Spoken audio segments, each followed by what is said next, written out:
And so, what did you hear about me? My reputation. What did you hear exactly?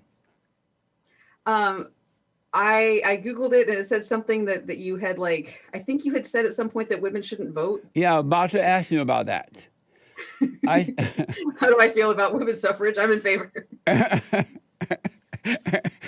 my vote. So I'm going to ask one of the worst mistakes, and it's more clear now than ever.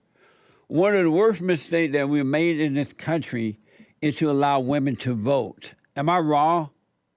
Yes. And how am I wrong? The mistake was in allowing men to vote.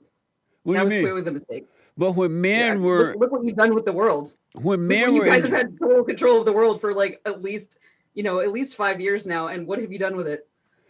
But when men were in charge, the world was a logical place to live in, nice and simple and common sense. Now that the women are taking over, it's a mess. Illogical world. They're bringing in homosexuality and abortion and welfare and daycare center. Homosexuality. I'm sorry? Didn't ancient Greece have a lot of homosexuality? After the women took over. They invented it first. But after the women took over. Greek homosexuality was only after women took over? Yeah. Women take over. Every time the woman take over, the world suffers. The family suffers. The world. Look at it. You got to admit, America is a mess now that the women are taking over, right? When are the women taking over? Look at the government. They're taking over the homes. Are you talking about women taking over or trans women taking over? Because I heard that there was the first female 4-star general or whatever. I know. What did you think about that? Completely edged out. Huh? What did you think about that? It's disgusting. It's erasure of women. And it's erasure of women of color, especially. That and Laurel Hubbard out in the Olympics this year. Yeah. I feel like it's so hard. That's why we're called radical feminists, is that our focus is what is actually at the root of all of the badness. Because clearly there's pockets of predictable awfulness. There's general trends that we may have become blind to as a culture of maybe we're really just not considering certain options because we've been stuck in this line of thinking for so long. But I feel like it can't be an issue of factionalism. It has to be something where we see the whole system is not working, where we need to radically change the whole system. And that doesn't mean necessarily just replacing individual politicians. I suggested this on another episode of a different interviewer, that if we really want to see the systemic change, if we want to make sure that everybody at every level of understanding can see that we are working together and there's a change happening, we need to just start voting for women. Just doesn't matter what their platform is. Anytime it's a woman versus a man in political race, women wins. So you just do that until all of the women, until there's no advantage anymore. So what do you want to do? Destroy the world or something? If women took over, it seems like y'all are doing that okay already. I want to save the world. The world's already. If women took over, the world is over. Well, I'm not saying women should take over qua women, but women should be in charge. Women should visibly be in charge. When I become president, there are two things I'm doing right away. Number one, I'm stopping women from voting. And number two, I'm bringing them back home from the workplace and let them stay home and become wives and mothers and watch over the men's children, because that's what they were created to do, to get married, have babies, stay pregnant and barefoot and pregnant in the kitchen. I mean, that's certainly a theory that's common in patriarchy. Doesn't it sound beautiful? That's why women exist. It sounds beautiful, right? What sounds beautiful to me is mothers getting support. Right, from her husband. husband. I have common grounds on thinking that mothers should have all the support in the world to stay with their children and to put their children first. And I think you and I can agree on that. I think that there's a very big biological difference between males and females, and expecting females to be able to be immediately separated from their babies is really bad.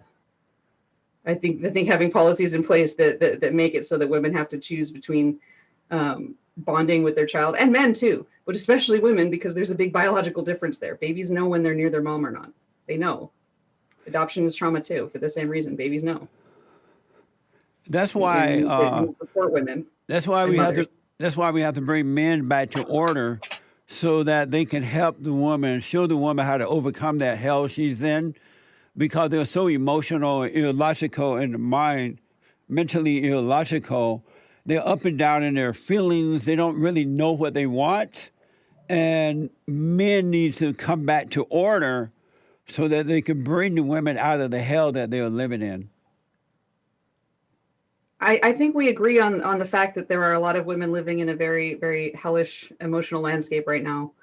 I don't know that we'd agree on the cause. I certainly put much more of the cause in social interactional factors, like experiences of rape, for instance, will really, really affect someone. And we live in a culture where that's how patriarchy perpetuates itself, is through systematic sexual assault of young women, especially. Which then sets us up for problems later in life. There's also, of course, biological differences, which go back to women need a lot of support during pregnancy and birth and early childhood. But a big one too that gets overlooked is that because women are oppressed and we don't look up at governments and organizations and see a very strongly female hierarchy, it affects our thinking. It affects our thinking, and then we feel kind of powerless. We might not have the financial support we need. We don't have the sense of control we need in our lives. Amazing. And it affects us. Do you believe that women are equal to men? In terms of? There are a lot of women out there now who think that they're equal to men. They want to work. They want to act like a man. They want to make decisions because they think that that make them equal to men.